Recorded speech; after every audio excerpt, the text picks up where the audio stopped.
हमारे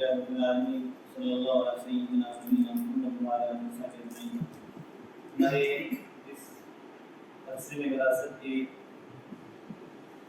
दर्जे का आगाज़ और की तिलावत आयत कुरानी से किया जाए, इसके लिए मैं मौलाना हाफिज़ फुरकान सिद्दीक़ा साहब से दरख्वास्त करूँगा कि विरासत के ताल्लुक़ से जो आयत कुरान पाक में आई हैं उसकी तरफ। أعوذ بالله من الشيطان الرجيم بسم الله الرحمن الرحيم يوصيكم الله في أولادكم للذكر مثل حظ الأنثيين فإن كن نساء فوق اثنتين فلهن ثلثا ما ترك وإن كانت واحدة فلها النصف ولأبويه لكل واحد منهما السدس مما ترك إن كان له ولد فإن لم يكن له ولد وورثه أبواه فلأمه الثلث فإن كان له إخوة فلأمه السدس من بعد وصية يوصي بها أو دين آباؤكم وأبناؤكم لا تدرون أيهم أقرب لكم نفعا فريضة من الله إن الله كان عليما حكيما ولكم نصف ما ترك أزواجكم إن لم يكن لهن ولد فإن كان لهن ولد فلكم الربع مما تركن من بعد وصية يوصين بها أو دين ولهن الربع مما تركتم إن لم يكن لكم ولد فإن كان لكم ولد فلهن الثمن مما تركتم من بعد وصية توصون بها أو دين وإن كان رجل يورث كلالة أو امرأة وله أخ أو أخت فلكل واحد منهما السدس فإن كانوا أكثر من ذلك فهم شركاء في الثلث من بعد وصية فإن كانوا أكثر من ذلك فهم شركاء في الثلث من بعد وصية يوصى بها أو دين غير مضار وصية من الله والله عليم حليم صدق الله العظيم. बिस्मिल्लाहिर्रहमानिर्रहीम। मोहतरम हज़रात, इस वक्त हमारी इस मजलिस के अंदर अक्सर उलमाए इकराम हैं जिन्होंने इल्म फ़राइज़ को अपने बुनियादी हिसाब के अंदर पढ़ लिया था और कुछ हमारे दूसरे वो साथी भी हैं जिनको इल्म फ़राइज़ के ताल्लुक़ से कोई बुनियादी बातें अभी तक मालूम नहीं, इसलिए दोनों की रियायत के साथ हमें आगे बढ़ने की ज़रूरत होगी। सबसे पहली बात मैं आपके सामने बयान करना चाहता हूँ, आपके हाथ में जो किताब दी गई है वो सिर्फ आपके मुताले के लिए है कि आपको उससे ज़रा रहनुमाई मिलेगी इंशाअल्लाह, वरना हरफन किताब पढ़ाना हमारा मकसूद भी नहीं है। इल्म फ़राइज़ के ताल्लुक़ से, विरासत की तफ़सील के ताल्लुक़ से बात हमारे सामने फन के तौर पर आ जाए, हम इसकी कोशिश करेंगे। सबसे पहले निज़ाम विरासत के ताल्लुक़ से आपके सामने किताब में सफ़ा नंबर 15 में निज़ाम विरासत के इस्लाम से जो है एक उन्वान लगाया गया है।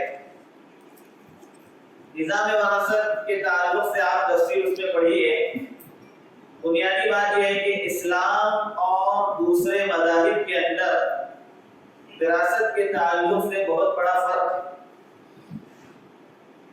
सबसे बुनियादी बात यह है कि इस्लाम का निज़ाम विरासत मबनी बरा इंसाफ, मबनी बरा مبنی بر انصاف ہے، اس کی سب سے بڑی دلیل یہ ہے کہ اللہ تعالیٰ نے اپنے کلام پاک میں خود اس کو بیان کیا۔ کمال کی بات یہ ہے قرآن پاک کے اندر نماز پڑھنے کا 10 جگہ حکم آیا ہے، لیکن نماز کی تفصیلات قرآن پاک کے اندر نہیں آئی۔ آپ وراثت کے سلسلے میں آئیں گے، قرآن پاک کے اندر وراثت کی پوری تفصیل بیان کی گئی ہے۔ ابھی جو آیات پڑھی گئی وہ آیات اور اسی سورہ کی سب سے آخری آیت جس کو آیت کلالہ کہتے ہیں، ان تین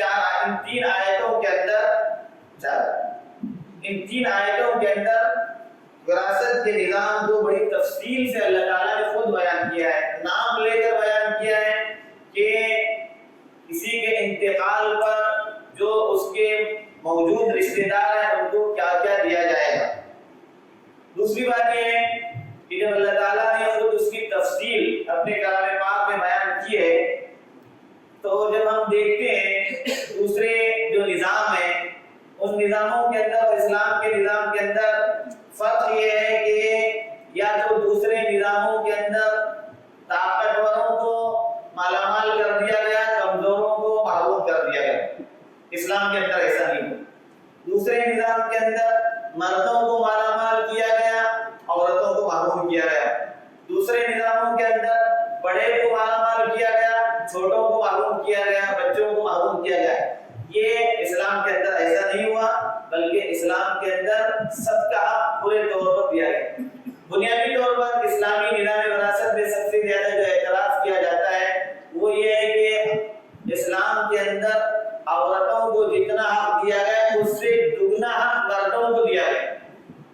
اگر مرنے والے کی مثال کے طور پر بیٹے اور بیٹیاں ہیں تو بیٹی کو جتنا حصہ ملتا ہے اس کا دگنا حصہ اسلام نے جو ہے مرد کو یعنی بیٹے کو دیا ہے۔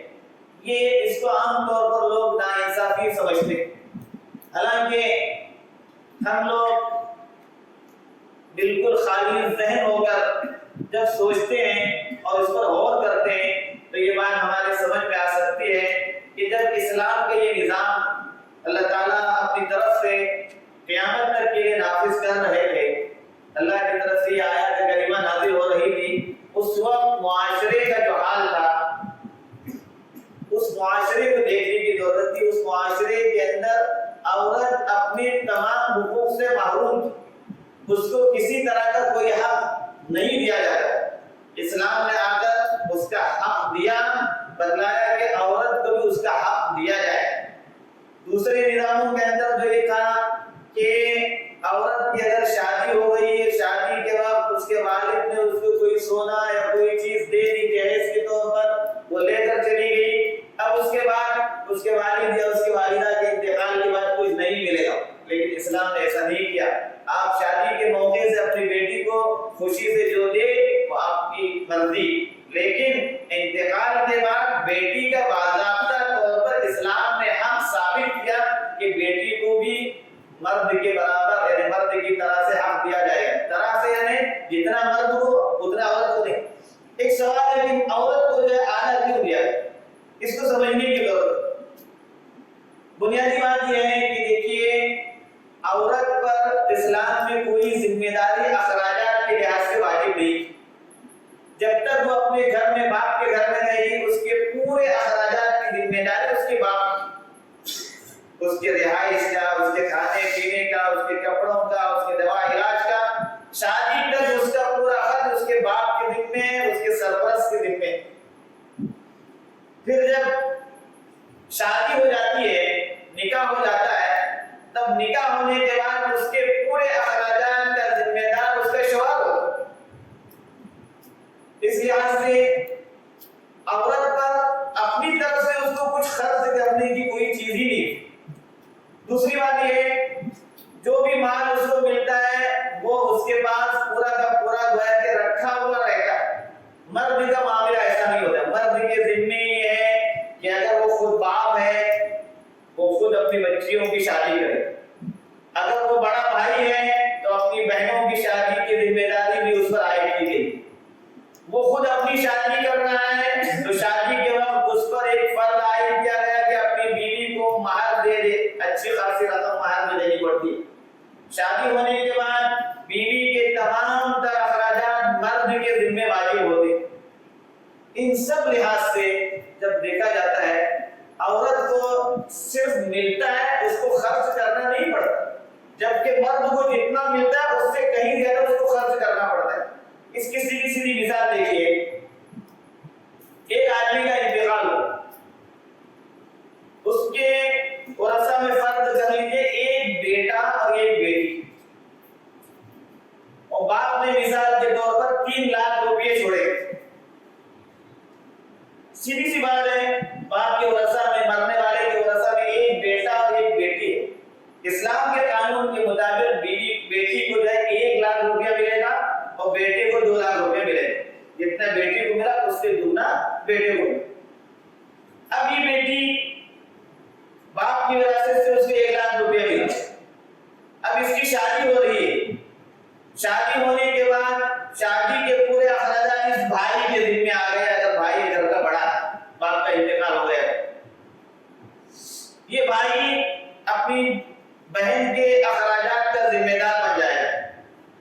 फिर इस बेटी का जब निकाह हो जाएगा, इसके शौहर की तरफ से इसको महर में एक मोटी रकम मिलेगी, सोना मिलेगा, कुछ भी मिलेगा।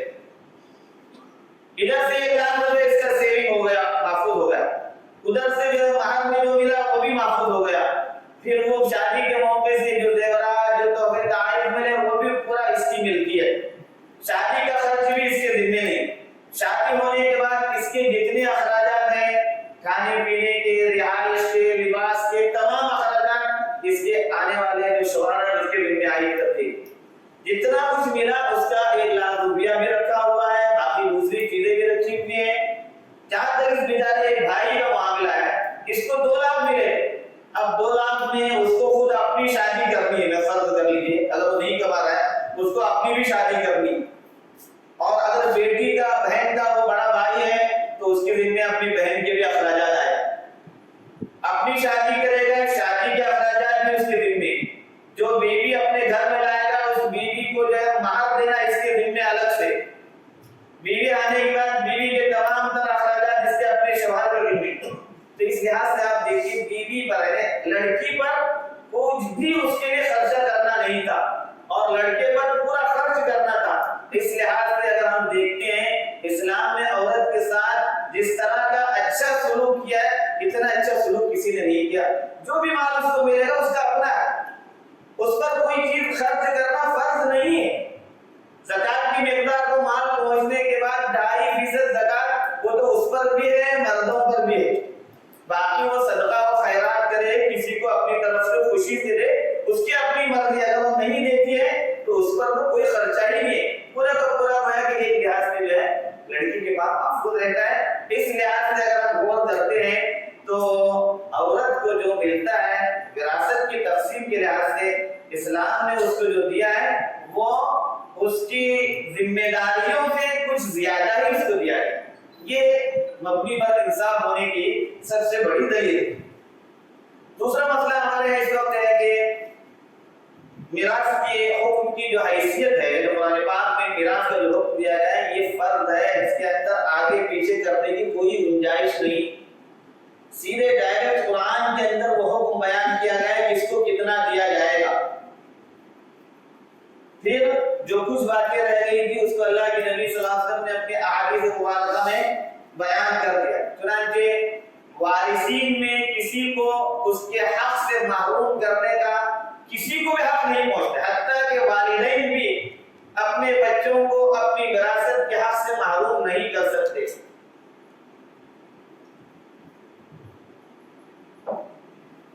इसको शरई इस्तिलाह में आप करना कहते हैं। वालिद कहता है कि मैंने अपने बेटे को, फलां बेटे को आप कर दिया, अपनी विरासत से महरूम कर दिया।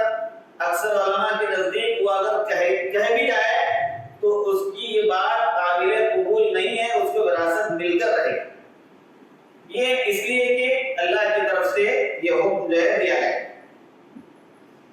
फिर जो है इसके अलावा विरासत के ताल्लुक से तक़सीम के मामले में जो कोताहियां होती हैं, उन कोताहियों के लिहाज से मुआशरे के अफराद